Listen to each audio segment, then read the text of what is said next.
this job isn't for everybody. And I like to say your open position, because in sales, people hire for different reasons. But for your company, that position, it's not for everybody. When they say, oh, you're not going to hire me because I'm divorced and I got kids every other weekend. It's like, look, this isn't for everybody. We need a certain level of commitment for everybody that comes in, and you're expected to do this. And if that's not something you can do, there's people down the street would love to have you. It's just not going to work for us.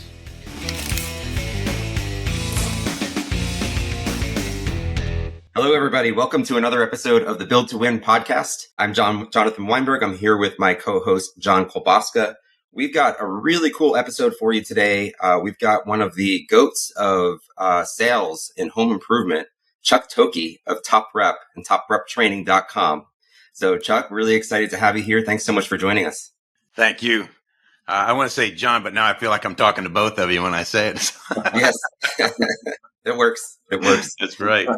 Yeah, really excited to jump into some really cool stuff with sales training and how to grow a company from the sales process, sales mindset perspective. But before we jump in, if you don't mind, just let's give the listeners a couple minutes background on yourself and what you do. Yeah, real quick, 30,000 foot view is I've been in sales for about 22, 23 years. Been in home improvement sales for about 20 years of that.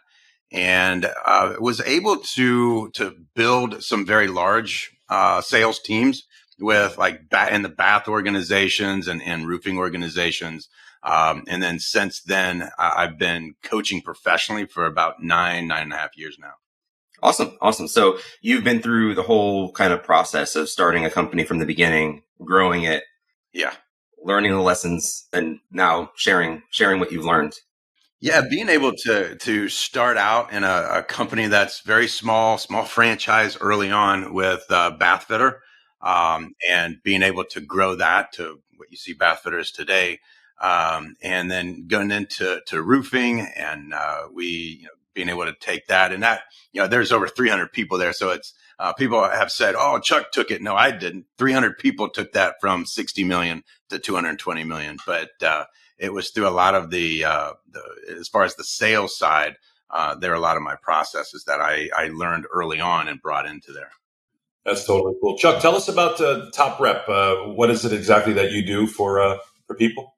So we are a coaching organization first, training second. A lot of people want us to come in and train their sales staff, and we just want to get a hold of the sales leader. For us, it's not so much us being the hero. We want the sales leader or the owner to be the hero, and we teach them how to do that. And we also have 2 boot camps. One of them's coming up here in August in Atlanta, but we have 2 boot camps that literally change lives. We started this out just checking it out, seeing if we could do a fun event, and it's turned into a boot camp. And now it is the largest boot camp in home improvement. That's cool. Yeah. I've seen snippets of it. I know people that have attended that boot camp, and they've all said how it's changed their lives. Yeah. And I've been there, and my team will be back there again in August. Yeah. So in Atlanta, right? Yep, we're looking forward to it. It's a pretty cool atmosphere. So go ahead, John. Yeah, so let's talk a little bit about as the home improvement contractor, kind of just starting out. Obviously they're probably running the sales appointments by themselves, and it's probably a bit unstructured. Just kind of figuring it out as they go. But if we can start there, and what would you tell that, or what do you see, for contractors in those really early stages? And what would you kind of tell them from a mindset perspective and a process perspective, within the sales part of the process? As you're starting out, you don't have a lot of money, and it's just you get to this point where, and we say this over and over again when we do owner operator trainings or coaching, is you're too busy to be successful. You've got so many fires to put out. It's just you, and you seem like you're on this hamster wheel. You get just enough profit to make it to the next job, and it just never seems like you can get ahead. And I says, there's a commitment that you have to make to hire your first person. Now, we recommend that the first person is an admin. Get the admin stuff out of the way, and now you're selling and producing, and you're not having to worry about admin. And then you decide, am I a really good sales guy, and I need to find a production guy, or am I really good on the production side and I need a sales guy? So you have to figure out what is your next hire. But many start out where they're really good on the production side, or it's a sales guy that knows and wants quality. So he's going to stay on that production side to make sure that everybody's happy, that the customer cycle is really good so they can earn more. So they're going to hire that first sales rep. And here's what happens when they hire this first sales rep is they're so desperate that they're going to hire this person and they're going to treat them like it's their brother. If it's an older person, they're going to treat them like it's their dad. It's like they're family, and they work together as much as they can. They have this great relationship, and that first sales rep, they get so soft because they might as well be an owner because they feel like one, because they're the second highest person in the company now. And then you start to hire more, and John, you and I were talking earlier that, they're going to hire their second and their third, and their second and third. It's like your kids. You have your first kid and you treat them so good. You want to pad the house and make sure that nothing ever happens to them. You never let them drink Pepsi. You never let them have the screen time, but then you have second or third. You don't even care if they fall out of your arms. You just pick them up and put them back in your arms. So you treat them a little bit more rough and tumble on your second and third hires. But then you realize the first one is so soft now that they kind of go by the wayside. And I'm not going to say always, but we see a lot of times is we typically replace that first hire. Or we put them in a lazy boy somewhere because you think that it's novelty now that, hey, brother Bob, he's been here so long, I can't get rid of him. So we put him in a lazy boy somewhere, and we start to work with those reps that you want to actually treat like sales reps. Mm-hmm. So going back to the owner operator, right? Like typically the guy that for whatever reason, he's running all of his own appointments, right? This is where most of our listeners are these days. They're thinking about hiring a sales rep. Like, what does the day-to-day look like? What are you seeing, Chuck? What's the mindset, right, that they currently have? What's the mindset they need in order to take that leap and hire their first sales rep, right? Right. Well, first, these owner operators, the first hurdle they have to get past is being an owner operator, because being an owner operator, you're never going to be successful. You can't. It's just an impossibility. You're always shooting for your own paycheck, let alone everybody else's. And so that first, the mindset is understanding that it's going to be tough financially and, emotionally. This is going to be tough because now you're not only focused on the business, now you're focused on their success, you're focused on their training, and you can't take the focus off, and you can't take the pressure off either, because now you're the mayor, the barber, and the plumber, So, we have your day doesn't end until close to midnight because you're doing paperwork up until midnight. And so, but we cannot take anything away from that sales rep. You have to make that sales rep successful. Remember this is that most sales reps leave for survival reasons. I keep hearing this. They leave because of managers. They leave because of bigger companies. Yes. Smaller companies, reps leave because of survival. They have to leave. They have no choice to leave because they can't even pay their own bills because you can't give them enough, or you don't trust them enough. You're still taking more calls than they are.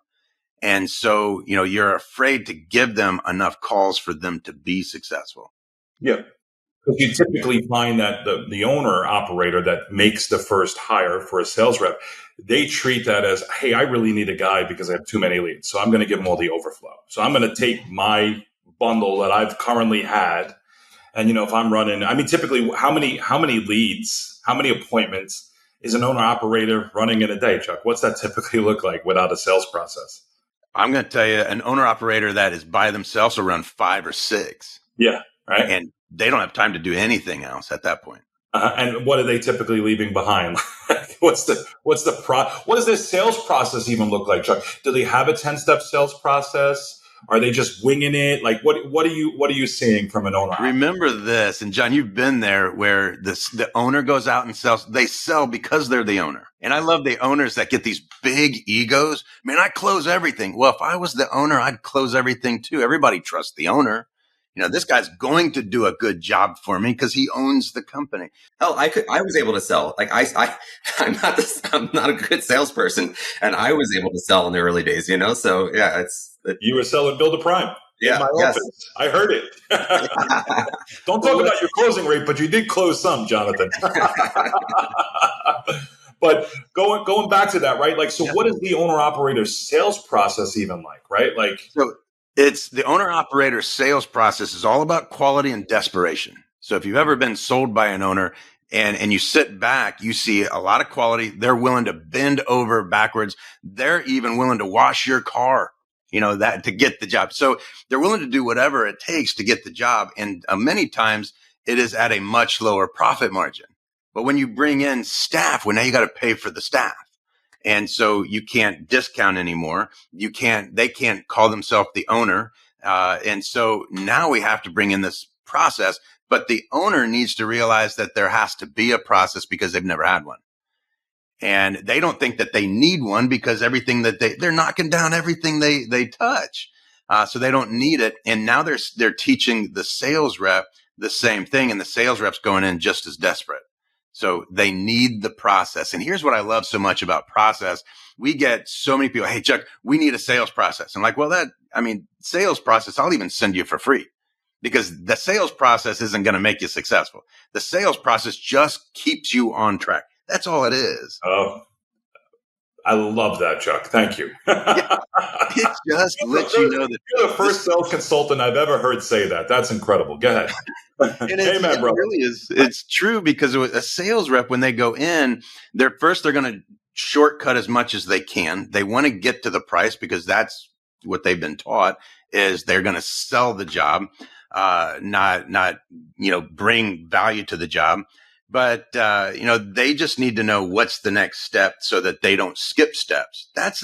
When you have either trainers or these influencers, I love it when the influencers on social media get out of the 10-step and the first thing they teach you is a 10-step process. When you buy it's a 7-step, Chuck. It's not 10. No, that's 7-step. They're not teaching the 10. That's crazy.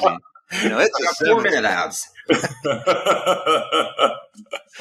But, and so they really, it keeps you on track, but what is it that really helps them sell is teaching that sales rep how to take care of the homeowner. This is another thing that we hear all the time is educate the homeowner. Just go in and educate. We've taught that so often that now we have sales rep that go in and you can't get them to shut up. Mm-hmm. They're even educating them on the chimney that the homeowner doesn't even have. So we a lot of times we go from one extreme to the other and we forget all the stuff in between that actually makes it work. So you were talking earlier, Chuck, about when you're the owner operator, you hire your first salesperson, you have to do whatever you can to make that first sales rep successful. What is that? does that mean giving them, all of the leads and as the owner operator, you're taking the overflow, you're focused on supporting them. I'm sure there's some things as far as process and, the 10-step or what have you. Like, what are those things that the owner really needs to focus on to make that first sales rep successful? Here's my recommendation is bring the process in early before you hire the sales rep. So learn it yourself as an owner. And because as an owner and you're going to hire the first sales rep, I don't like this, but this is a necessity. It's what you have to do is monkey see, monkey do. If what you have to do is train them on the job, you might as well learn the job the way that you want them to do it. It may not be the way that you're comfortable doing it, but you're going to hire a sales rep. So I want to learn the 10-step. I want to learn the tonality. I want to learn where I put my pauses. I want to learn where I'm going to set my value and how I'm going to ask for the order. And then when I bring Billy in, my new sales rep, now I can do where they're going to go out with me because that's the only time I have to teach them is on the job. And they can learn the 10-step, 7-step, whatever right there because that's the time that you have. Amen. You did that, John, right? I mean, you brought in the sales process when it was just you out there selling. Yeah, you were working with me. You'd seen it. I'd contracted with John Anglis. Sorry, Chuck.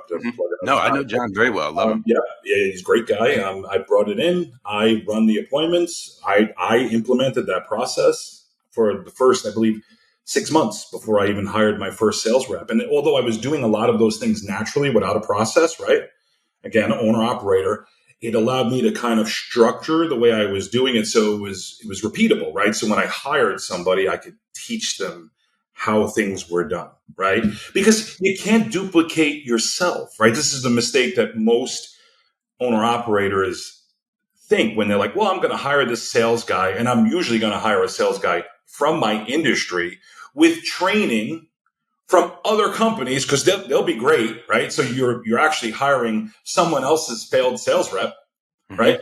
Then you're bringing them into the company, and you're like, well, just come out with me and watch what I do, and you can be me. And like you said earlier, you can't be me. I'm the owner, right? I can give special pricing. Yep. Customers are going to definitely trust me more than they trust you. So it's not something you can scale, correct? Right. Right. That So is these absolutely are true. Yeah, these are the things that owner operators start to make. But as far as like recruiting the first sales rep, Chuck, right? Like we touched upon that because I'm trying to really help these these owner operators understand like it's so critical to just get them to move on hiring somebody, right? Like you said, chances are the first hire is probably going to be bad, but like let's get them moving. So in order to avoid that, what are you looking for when you're hiring your first sales rep or any sales rep for that matter? Like what key qualities are you looking for in a sales rep typically? So first thing we do is we will send them through an assessment. I just want to know the basis there, that the attitude, that the characteristics, things that I can't always see. I want to know that they're there. Kind of like a disc type of deal. Yeah, I like DISC. There's all these other assessments. I like DISC because DISC is predictable.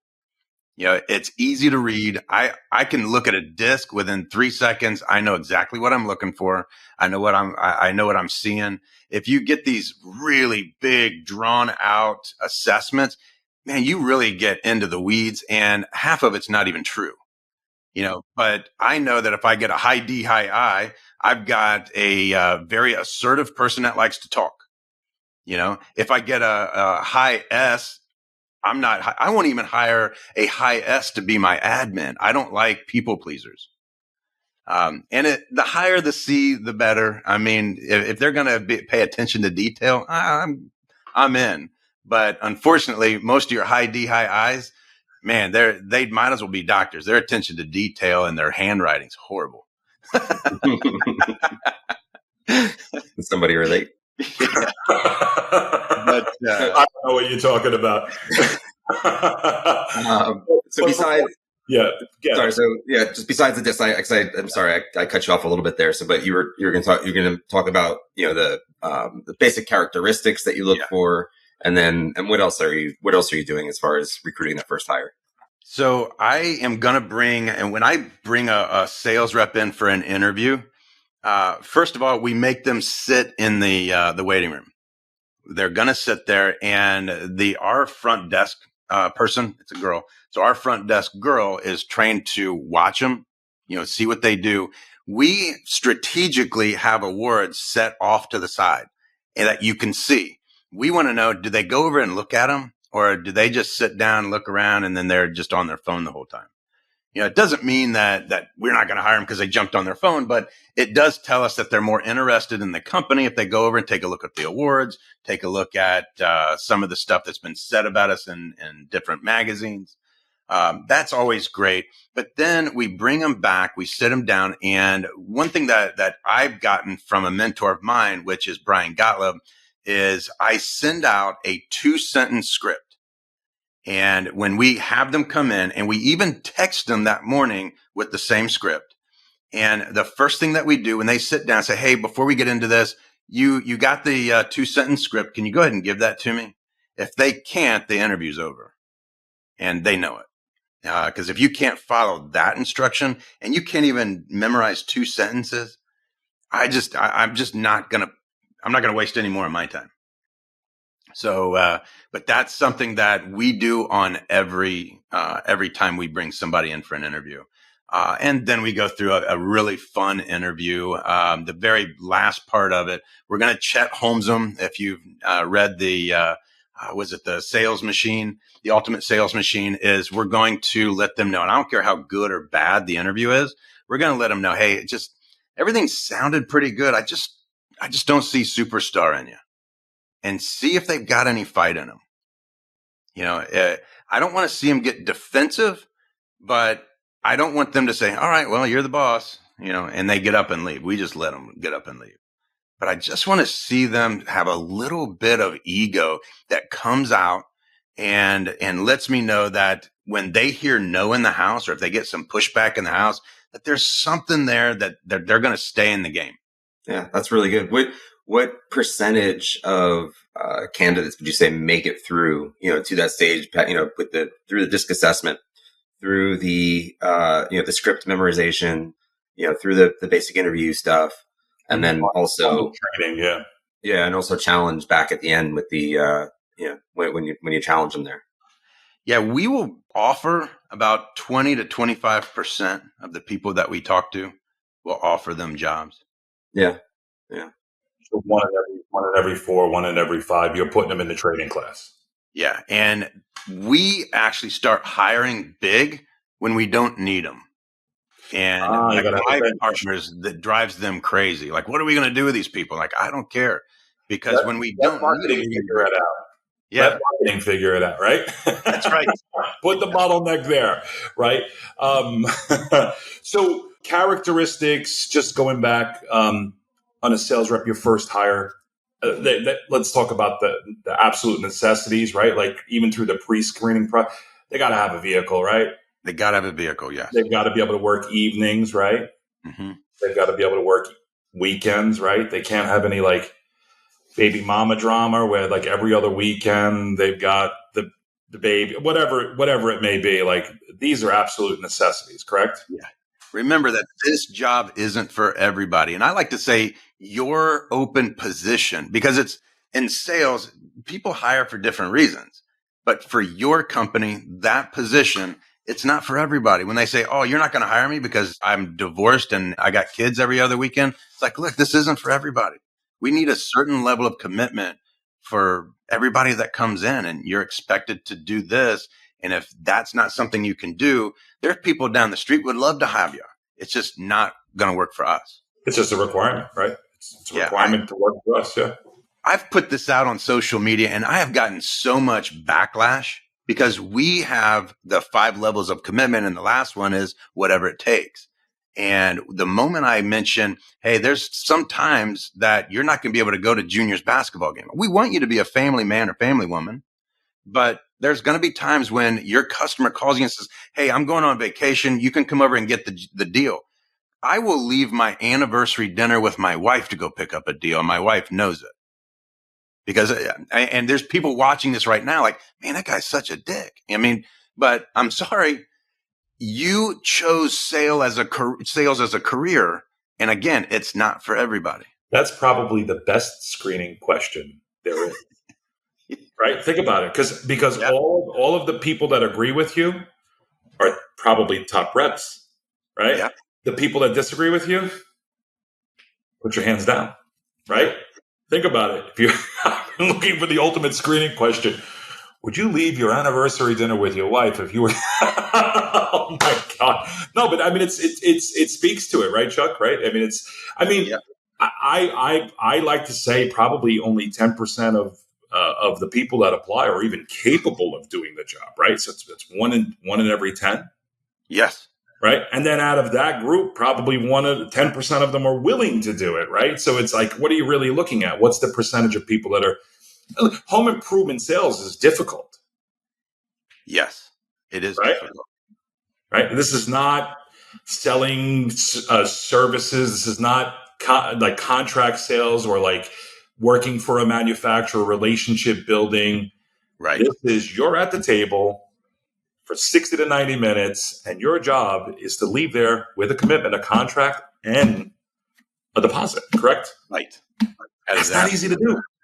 There's lots of salespeople from other industries that cannot do that. It's easier than most people think, but it's harder than most people like. Love it.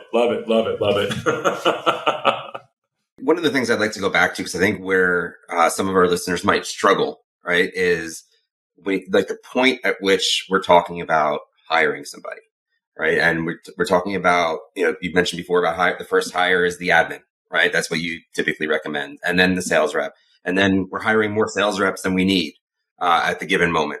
And, I think a lot of people would get very kind of nervous about it for multiple reasons. Like one is, how do I know if I'm going to be able to afford this person? This might bankrupt me. Two is, I'm wondering if I can keep them busy, right? Whether if it's the admin, then there's enough calls coming in or whatever other kinds of things to do, or the sales rep, enough leads coming in. Like, how do you coach around that in terms of like getting to the point of feeling like, no, I know I need to make the commitment. I'm going to do it and it's going to work. So when we talk about admins, stop looking for somebody that can do spreadsheets and shuffle papers. I want an admin that loves the phone. Because if you're going to keep somebody busy, make sure you're keeping them busy, especially early on, keeping them busy with something that could make you money. And I want them to go through the database. Many of you out there have, hundreds, if not thousands of contacts in your CRM. There's a reason why they're in there, whether it's leads you couldn't sell or leads you couldn't get a hold of. Why aren't they on the phone trying to drum up this type of business? There's text messages, emails. There's so many things that could be going out for this person. And then when the phone calls are coming in, what are they saying? Are they saying that, hey, this is Men with Tools. How can I help you? I sure hope not. Because here comes another canned answer from the person that's on the phone.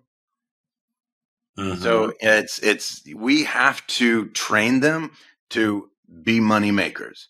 Everybody early on has to be, even the production team, you have to train them on money making activities, trying to really wow the customer. Cause, it's, your marketing gets, people, but how great of a job you do gets their friends. Mm-hmm. And then that when the salesperson, I'm asking for referrals. Great. Sometimes I get them and sometimes I get, well, let's see what you do first. Then the production manager, the production person's out there. And again, they're great working with their hands. And I also want to teach them on how to get the review, maybe get the referral, or when their people are cleaning up, maybe one guy's cleaning, the other guy is out throwing door hangers. But again, when you're small, everybody has a piece in this. I can't stress enough how yard signs. And I had people like, well, there's only so many yards I can put. I'm like, you know where most of my yard signs are? The intersections, phone poles. I mean, when I'm small, if I have not made that city mad enough to scream, yell, and find me, then I haven't done enough. Because I don't have the money for big billboards. I don't have the money for thousands of dollars in PPC that may or may not work.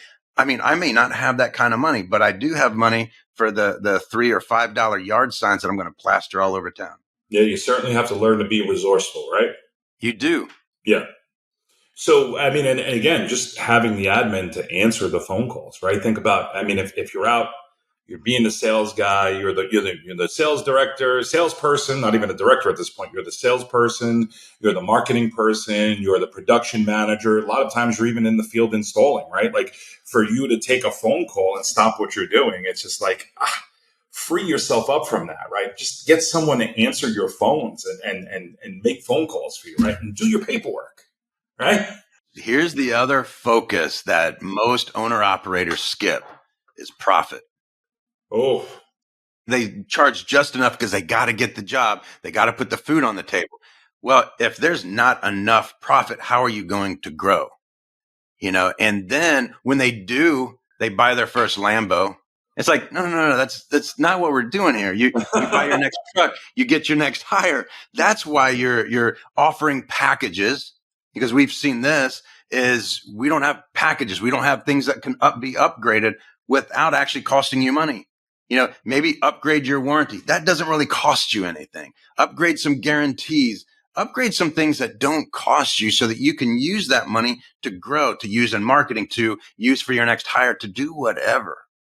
Well, that's I think that's where a lot of new owner operators kind of get hung up is they just don't think that they have the money to hire the admin or the sales rep, right? So you're speaking my love language, Chuck. You're talking about profit, right? So I mean, you have to realize that you're not paying for it, right? That you need to have the customer pay for it, right? So you have to do the obvious thing. You have to raise your prices a bit, right? That's right. Right. If you're not making, if you're in a situation where you feel like I can't hire somebody, well, that's the that's the alarm bell going off to tell you you're already not charging enough, right? Right. And there's so many ways of raising profit. Some people say, I'm just going to raise my prices. I'm like, well, that might hurt your close rate. But if you can add value for the pricing that you're going to give, that doesn't really cost you any money per job, then now you're adding value. You're giving them something in trade for profit for you to use for whatever it is you're going to use it for. So let's go into that, Chuck. Like, what do you typically like value adders, right? And I guess in your sales process, right? So a owner operator that's just like, hey, I'm the owner. I'm great. I'm in this business 25 years. Here I am. This is me. Here's a great price, right? If the owner operator wants to start increasing the price because they're looking to grow because they're just listening to us about profit, what's some of these value adders that they can add into their sales process or into their company? So what do you typically say? So let's say it's a painter. I just got off the phone with a painter that reached out to me on LinkedIn, and his message to me was, Chuck, I really don't have any money, but how can I get 5 minutes of your time? I literally gave him an hour this morning. I says, if you're willing to get on really early in the morning before I start my day, I'm willing to give you an hour.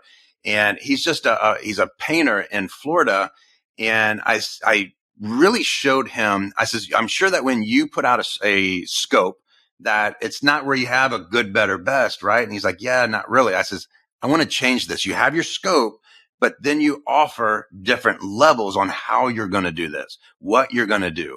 And some of this could be that you're going to partner with a cleaning company. Not only are we going to clean up, but if you do like for him, we recommended a silver, gold, and like his color for his company is blue.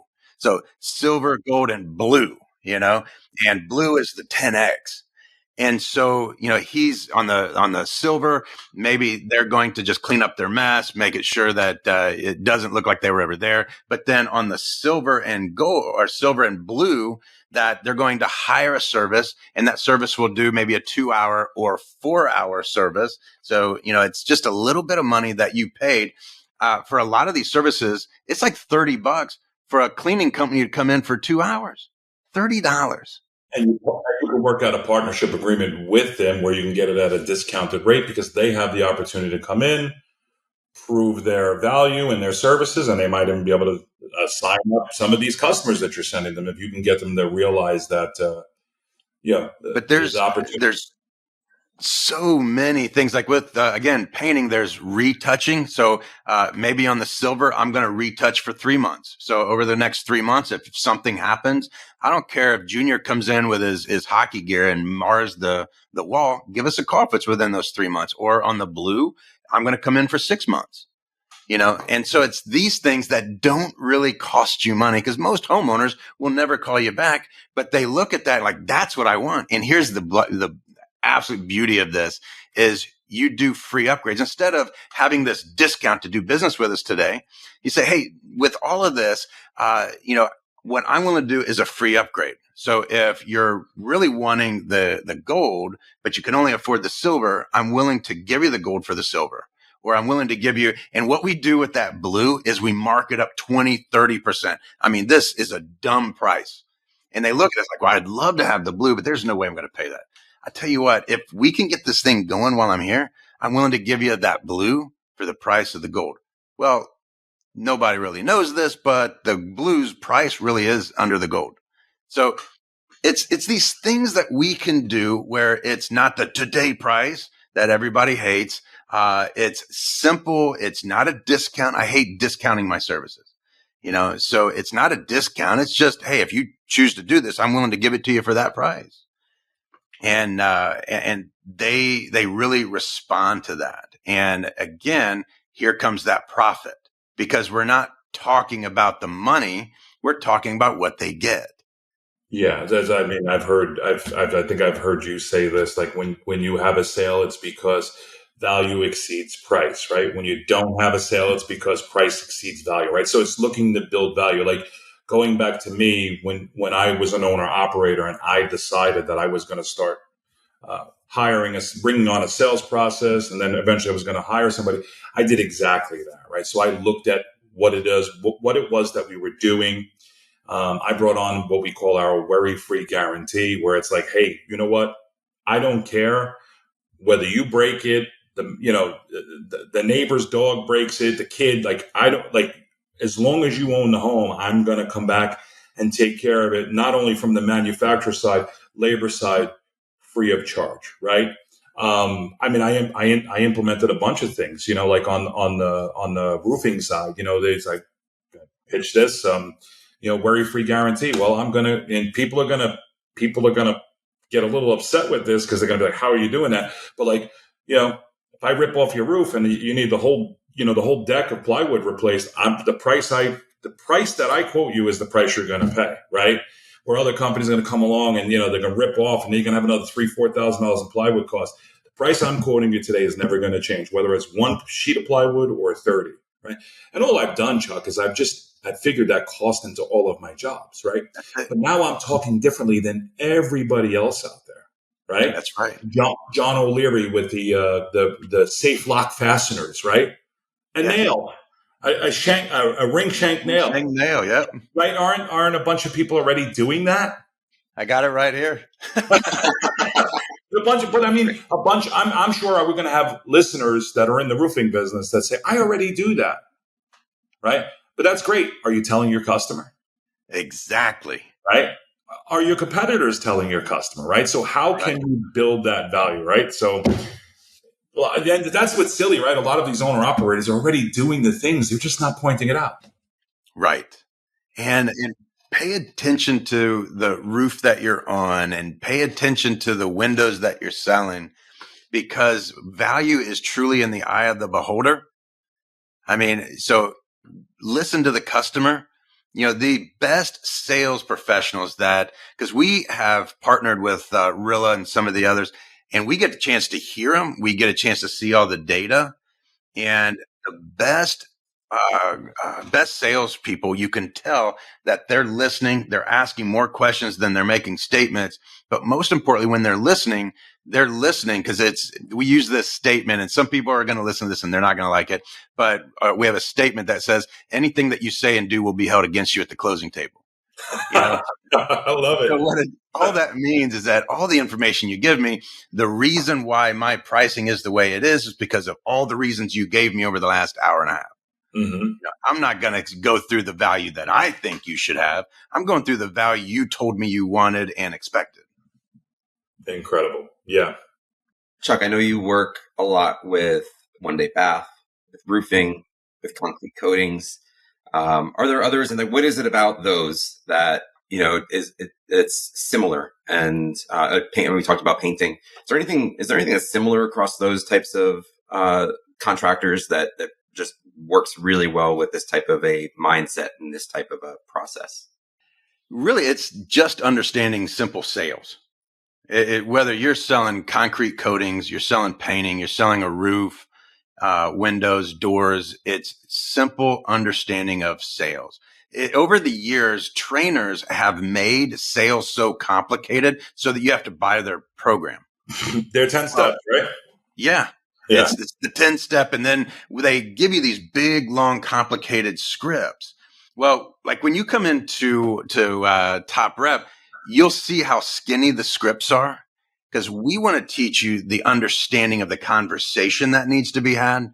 And here are the questions that really resonate when you're in the house, and how to ask these questions. And when our sales reps, when we go in and teach, we can do this in a day, where typically it's a whole week that we're teaching scripts and all this, and it gets really complicated. And they're like, you can come in for a day and completely turn my team around. And the answer to that is yes, because sales is easier than you think. We've just made it so complicated, as trainers and coaches, because we want you to buy our programs.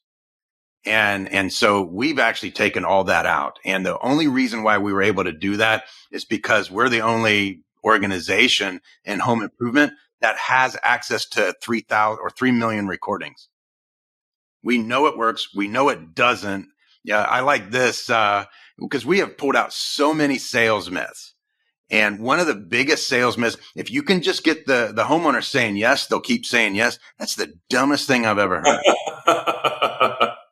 Because if I can keep you saying no, so one of our coaches, not coaches within Top Rep, but people that coach us, is Chris Voss.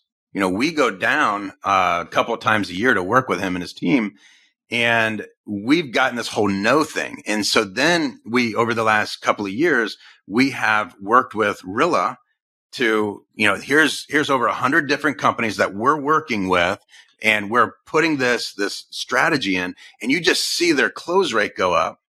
And what we're doing is we're actually getting the homeowner to continuously say no. The problem is that no actually means a yes. So Bob, would it be a crazy idea to just go ahead, get this thing taken care of? And you'd let me know if you find another company that does what we do and for less than what I've just showed you. And they're like, no, it's not a crazy idea. But if I ask them, hey, do you want to just go ahead? Let's just get this thing done. That's me pushing. And homeowners now, they're so in tune with the push that they're willing to push back now. Well, what we're doing is we're just kind of pulling them in. We're sitting on their side of the table. The other thing that you're going to hear from us, and this is so way back in champion window days, John, I know I probably pissed you off just the name of that, but in the champion window days, before Summit bought them out, when they had the epitome of understanding sales, they would teach tone and pause. That was 20 some years ago. And they would send out their scripts. Everybody went, how did you do this? And they would send out their scripts laughing their ass off about it, because everybody thought that the reason why they were so successful was because of their scripts. If I could memorize it, I'll get the same result. Yeah. And but lo and behold, people would memorize it. Their close rate would go up a little bit, but they weren't at champion windows. Okay. And because behind the scenes, and the reason why champion would hold on to their reps, or they would have these what do you call it, non-competes, is because the true understanding of what makes them successful is tonality. It's how they give those scripts. It's what happens when the homeowner starts to give resistance. And so we've been teaching this for 20 years. And then just recently, there's somebody, good friend of mine, but just recently, a guy on social media has spent millions of dollars making tonality sexy again. He's just bringing it back. He brought back spin selling. He brought back tonality. Who is this guy? Who is this guy you're talking about, Chuck? Jeremy Minor. Jeremy Minor. Okay. He's a friend? Acquaintance. I mean, he's big, and I'm not going to take anything away from the guy. This dude knows what he's doing. And so he's gone across the world now. He's doing extremely well, but he's really brought back things that were taught 20, 30 years ago, like spin selling. Spin selling isn't new. But if you start to understand your situation questions, your problem-oriented questions, your implication and needs payoff, I mean, you've got B2B down. Easy. Yeah. Like shooting fish in a barrel. It really is that easy. Again, but over the years, we've made sales complicated. Of course, right? We have to justify. Well, I mean, some people need to justify their fee. That's right. Here's this big, complicated 10-step selling process. So we've pretty much touched pretty extensively on the owner-operator, right? And how to hire their first rep, and bringing the first rep on. What about the owner-operator that wants to scale up that sales team past the first rep? Maybe like hire 2 or 3 reps, right? Because what I found was it was a different. It was a different mindset. It was really a different position, because when I hired my second and third sales reps, right? When I hired my first sales rep, I was still running appointments and he was running with me, and we were kind of both, like you said, we're both kind of working together and, figuring things out. But then when I hired my second and third reps, I had to commit to taking myself out of sales and being more of the sales manager, right? So this is that next step. So the person that maybe has a sales rep, one or two, and now wants to exit the sales team and bring on a couple more and become more of the sales manager, what is it that they need to do to be successful, Jim? Right? This is, do you talk about sales leaders, right? Becoming the sales leader. So we specialize in sales leaders, and the first rule of understanding sales leaders is, do you care more than the sales rep?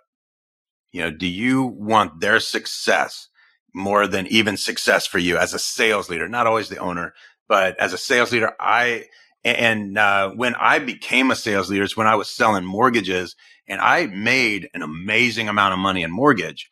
But it was that time when a lady came to me that was working at the mortgage company. She goes, if I don't make this thing work, I'm going to have to go back to being an executive assistant. I really want to make this thing work. So I took my time to really kind of bring her under my wing and show her. And as of today, she's one of the biggest trainers in mortgage. She still trains mortgage now. I love Tanya to death.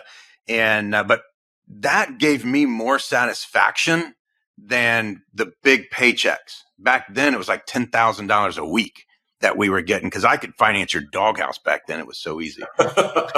But again, it was training somebody and watching them move up the ladder. And I even told my wife, I says, I get more joy out of that than going out and selling. I love selling, but to watch somebody's success, watch their whole life change. It's fun to watch what you do to customers, but to watch what you can do to other people, where their home gets upgraded, their cars get upgraded, their kids finally get to go to college, all because you kind of moved your life aside for somebody else. And so that's when I became a sales leader. And that's what I want to instill in the sales leaders that I teach is, how far are you willing to go for your people?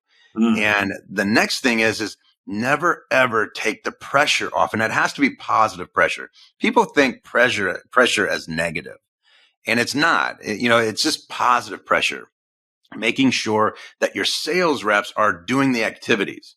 It's the activities that are going to make you money, not the results. We want to focus so much on the results that we forget that we need to manage the activities first.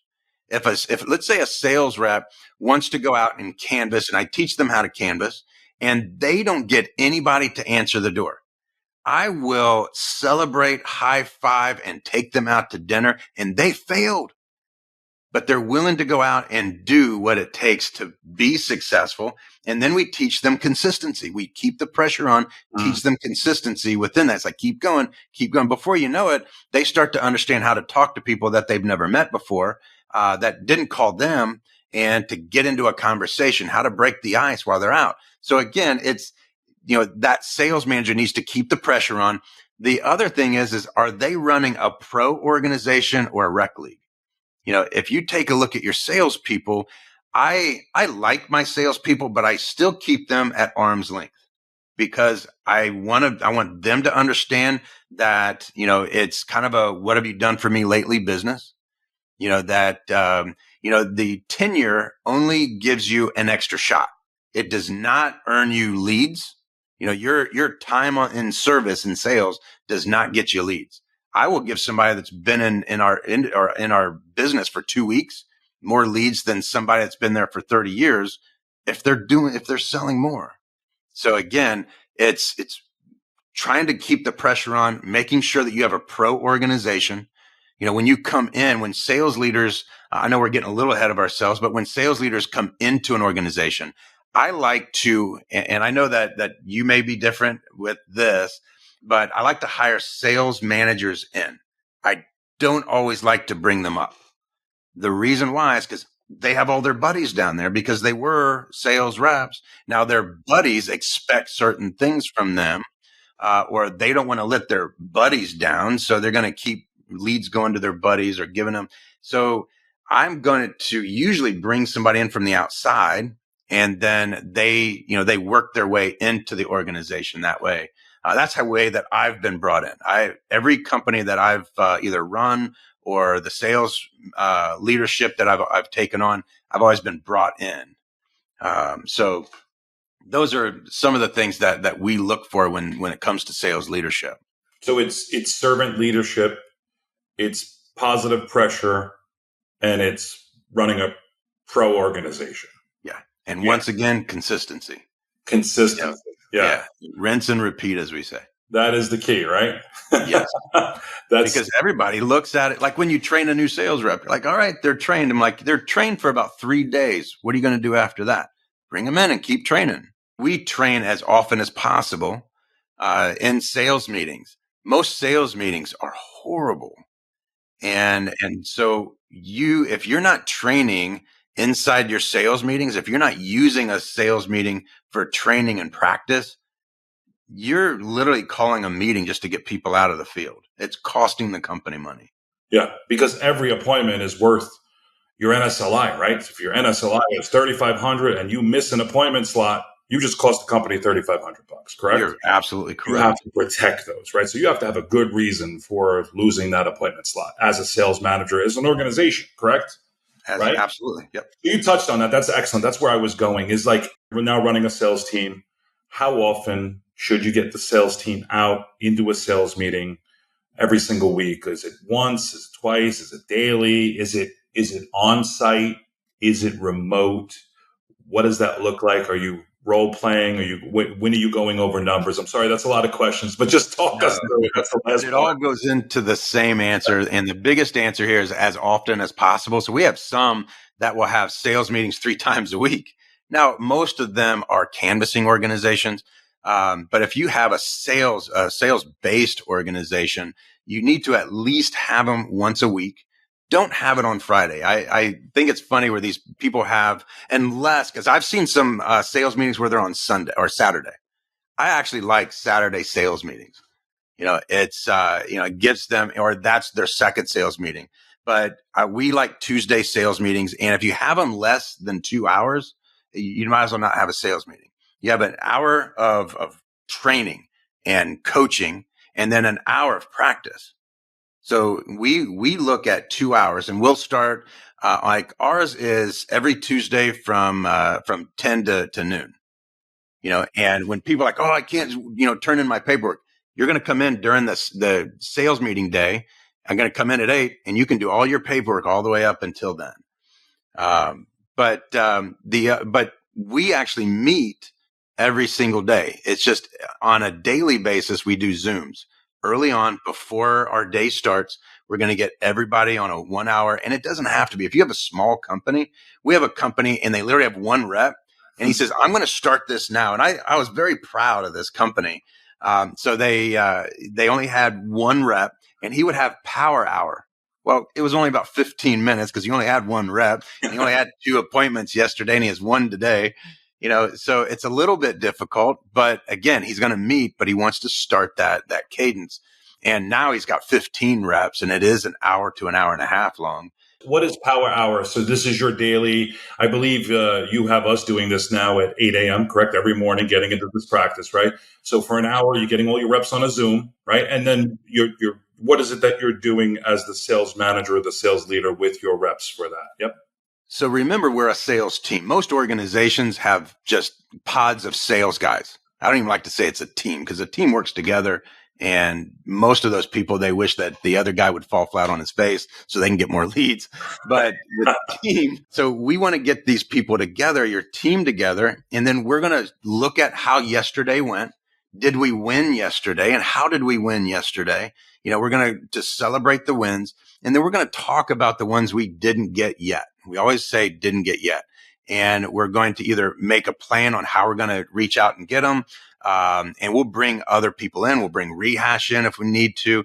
But we are a team, and we're going to act as a team. But then after we get done talking about what happened yesterday, then we talk about how we're going to win today. Mm-hmm. And I've had sales managers like, well, I don't really want the other sales reps to know what the other sales reps have. I'm like, that's the dumbest thing I've ever heard. Yeah.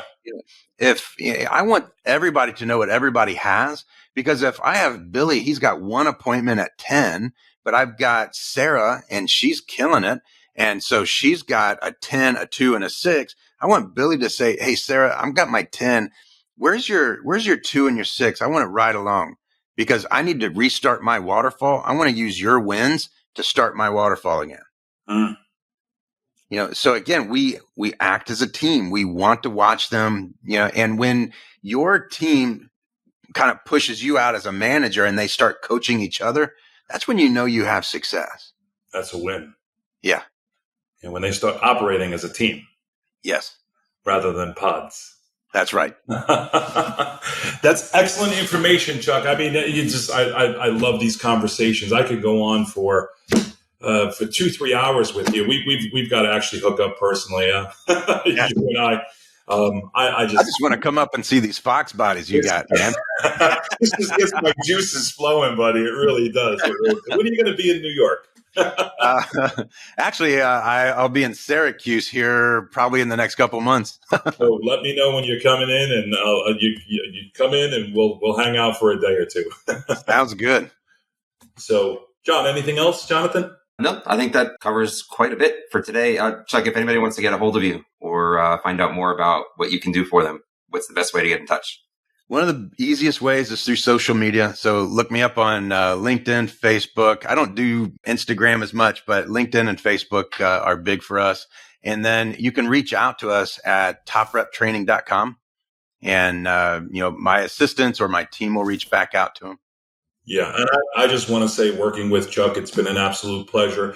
The feedback from my sales team it's been incredible. Chuck, love to hear that. You're a wonderful asset to the business. I really appreciate you, and I want to thank you for coming on with us today. Thank you. Thank you. Thank you both. All right. Well, thanks for joining us for another episode of Build to Win. We'll see you next time. All right. See ya.